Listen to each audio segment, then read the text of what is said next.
আমি দোষী। আমি কি আপনাদেরকে একবারও বলছি আমি নির্দোষ? তখন আমার আবেগে কাজ করছে, বিবেক কাজ করে নাই। হ্যাঁ, আমি দোষী, সব দোষ আমারই ছিল। তখন আমার আবেগ কাজ করেছে, বিবেক করে নাই। নিজের চাহিদাকে প্রাধান্য দেওয়ার জন্যই এভাবেই কাজ করেছি আমি। পলাশার ঘটনাকে কেন্দ্র করে পাপিয়া যেন এবার সব কথাই স্বীকার করে নিয়েছে রীতিমতোই। নতুন ভিডিওতে পাপিয়া পলাশকে নিয়ে কি বলছে এবার এ বিষয়ে জানতে সম্পূর্ণ ভিডিওটি দেখে সঙ্গেই থাকুন।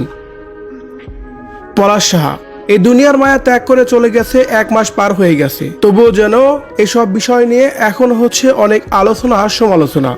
যতই দিন যাচ্ছে ততই যেন পলাশ সাহার ঘটনাকে কেন্দ্র করে অনেক কথাই বেরিয়ে আসছে।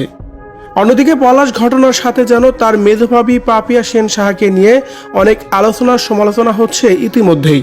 বিভিন্ন ধরনের কুরুচিপূর্ণ কথা বলা হচ্ছে পাপিয়া সেন সাহা এবং পলাশকে ঘিরে।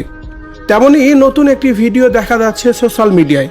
সেই ভিডিওটি আবার আপলোড দিয়ে ক্যাপশনে বলা হচ্ছে, পলাশ ঘটনায় পাপিয়াই হলো মূল আসল অপরাধী, কারণ সুস্মিতার সংসার ভালোভাবে চলুক সেটা কখনোই চাইতো না পাপিয়া। এদিকে সে আপলোড করা ভিডিওতে পাপিয়ার মুখ থেকেই শোনা যায়, হ্যাঁ আমি দোষী, সব দোষ আমারই ছিল। তখন আমার আবেগ কাজ করেছে, বিবেক করে নাই। আমি দোষী। আমি কি আপনাদেরকে একবারও বলছি আমি নির্দোষ? তখন আমার আবেগে কাজ করছে, বিবেক কাজ করে নাই।